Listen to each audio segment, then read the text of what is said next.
Actually, you don't like capital. You just get communism and socialism. Ain't you, Ravi? എനിക്ക് അങ്ങനെ ലൈക്കും ഡിസ്ലൈക്കും ഒന്നുമില്ല. Work ചെയ്യുന്നതിന് ആണ് നല്ലത് എന്ന് ഞാൻ കരുതുന്നത്രേ ഉള്ളൂ. കമ്മ്യൂണിസം സോഷ്യലിസത്തെ ഹെയ്റ്റ് ചെയ്യുന്നു. അങ്ങനെ ഹെയ്റ്റ് എന്ന് പറയുന്ന സംഗതി ഒന്നിനോടുമില്ല. എന്തിനാണ് ഹെയ്റ്റ് ചെയ്യുന്നത്? അതിന് എന്തെങ്കിലും ജീവനുണ്ടോ? ബേസിക്കലി ഹെയ്റ്റ് ഇല്ല. ഹെയ്റ്റ് ഉണ്ടെന്നുണ്ടെങ്കിൽ ഒരു കാര്യം അത് ഗുണകരമല്ല എന്നുള്ളതാണ്. അത്രേ ഉള്ളൂ. ക്യാപിറ്റലിസത്തെ ലൈക്ക് ചെയ്യാൻ, ക്യാപിറ്റലിസം എന്ന് പറഞ്ഞാൽ അങ്ങനെ ഒരു സംഘടനയോ അങ്ങനെ ഒരു ആശയധാരയോ അങ്ങനെ ഒരു അങ്ങനെയല്ല. എക്കണോമിക് സ്വാതന്ത്ര്യം അത്രേ ഉള്ളൂ.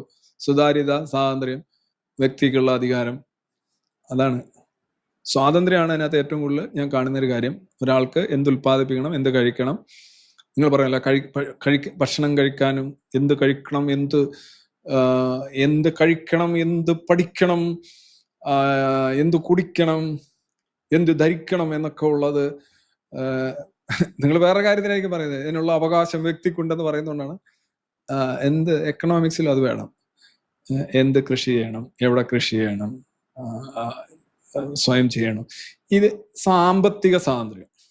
അത് നിലനിന്നോ ഫ്രീ മാർക്കറ്റ് എക്കോണമി എന്നോ കമ്പോളോസ് എന്താണ് ഫെയർനെസ് ഉണ്ടായിരിക്കണം, റെഗുലേറ്റഡ് ആയിരിക്കണം. റെഗുലേറ്റഡ് എന്ന് പറഞ്ഞാൽ ഒരു രാജ്യത്തെ നിയമങ്ങൾ, ആ നിയമങ്ങൾ ഒരു കളിയുടെ നിയമമാണ്. കളിയുടെ നിയമം സെറ്റ് ചെയ്ത് കഴിഞ്ഞാൽ പിന്നെ അത് മാറ്റാൻ പാടില്ല. എല്ലാവർക്കും തുല്യമായിട്ടുള്ള അവസരങ്ങളും ഉണ്ടാവണം. അതിനകത്ത് ആർക്കെങ്കിലും കൂടുതൽ നേട്ടം ഉണ്ടാവണമെങ്കിൽ നമ്മളത് അംഗീകരിക്കണം. ഫെയർ ആയിരിക്കണം. ഫെയർ അല്ലെങ്കിൽ ചോദ്യം ചെയ്യണം. അത്രേ ഉള്ളൂ. ഞാൻ ക്യാപിറ്റലിസ്റ്റെ സ്നേഹിക്കുകയോ ഇഷ്ടപ്പെടുകയോ സപ്പോർട്ട് ചെയ്യുകയൊന്നും ചെയ്യില്ല. അങ്ങനെ ചെയ്യാനായിട്ട് ലോക ക്യാപിറ്റലിസ്റ്റ് വ്യവസ്ഥ അങ്ങനെയൊന്നുമില്ല. ഇപ്പൊ അഖില ലോക തൊഴിലാളികളെ ഒരുമിക്കൂ, നിങ്ങൾക്ക് നഷ്ടപ്പെടാനൊന്നും ഇല്ല എന്നൊക്കെ പറയാം. അങ്ങനെ ഒരു അവസ്ഥ ഇതിനകത്തില്ല കേട്ടോ.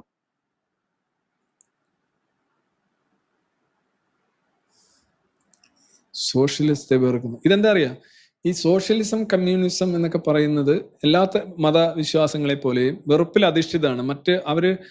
അവർക്ക് എതിരാളികളല്ല, അവർക്ക് ശത്രുക്കളാണുള്ളത്. ഇപ്പൊ തന്നെ ഇന്ത്യയിലെ കമ്മ്യൂണിസ്റ്റ് പാർട്ടികളൊക്കെ മുഖ്യ ശത്രു എന്ന് പറഞ്ഞൊരു പാർട്ടിയെ പ്രഖ്യാപിക്കാറുണ്ട്. പണ്ട് കോൺഗ്രസ് ആയിരുന്നു മുഖ്യ ശത്രു. എനിക്ക് ഓർമ്മയുണ്ട്, ഞാൻ പ്രവർത്തിക്കുന്നതൊക്കെ സമയത്ത് മുഖ്യ ശത്രു എന്ന് പറഞ്ഞാൽ കോൺഗ്രസ് ആയിരുന്നു. ഇപ്പൊ BJP ആണ് എന്നാണ് ഞാൻ കരുതുന്നത്. അപ്പം മുഖ്യ ശത്രുവാണ്, മുഖ്യ എതിരാളിയല്ല. അവർക്ക് എതിരാളി ഇല്ല. അതുപോലെ തന്നെ ഈ പെറ്റി ബൂർഷ എന്നൊക്കെ പറയുന്ന ഈ ഗുലാഗുകളിലേക്ക് നയിക്കുന്നവരും, ഈ കംബോഡിയയിലായാലും സോവിയറ്റ് റഷ്യയിലായാലും എന്താണ് സംഭവിക്കുന്നത്? കുറെ മനുഷ്യരെ തങ്ങളുടെ ശത്രുക്കളായിട്ട് ഇവിടെ കഴുത്ത് വെട്ടി കൊണ്ടുവന്ന് റോഡിൽ വെക്കുക, അല്ലെങ്കിൽ ഡീഹ്യൂമനൈസ് ചെയ്യുക എതിരാളികളെ. ഒരു മനുഷ്യരാണോ എന്ന് ചോദിക്കുക. അങ്ങനെ ആ പാർട്ടിക്കാരനാണെങ്കിൽ ഇങ്ങനെ ആയിരിക്കും എന്ന് പറയുക.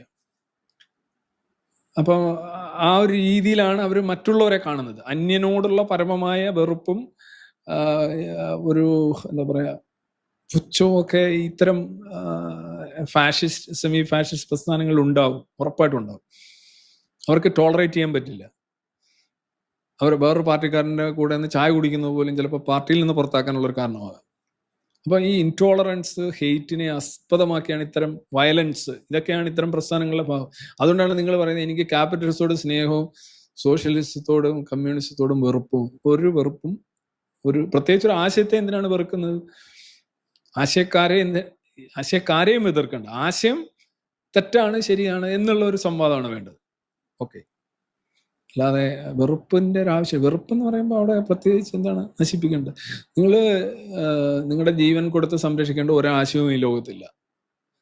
നിങ്ങളുടെ ജീവൻ കൊടുത്തത് വെറുക്കേണ്ട ഒരാശയമോ എതിർക്കേണ്ട ആശയമോ ലോകത്തില്ല. നിങ്ങൾക്ക് പോരാടി മരിക്കേണ്ട ആശയങ്ങളും ഇല്ല. മനസ്സിലായില്ലേ? അങ്ങനെ ആശയങ്ങൾക്ക് വേണ്ടി അതല്ല, നിങ്ങൾക്കുള്ള സ്വാതന്ത്ര്യമാണ് പറഞ്ഞത്. അതാണ് ക്യാപിറ്റലിസം. ഓക്കെ, ഞാൻ കൂടുതൽ ഇതിനെക്കുറിച്ച് ഞാൻ പറഞ്ഞിട്ടുണ്ട്.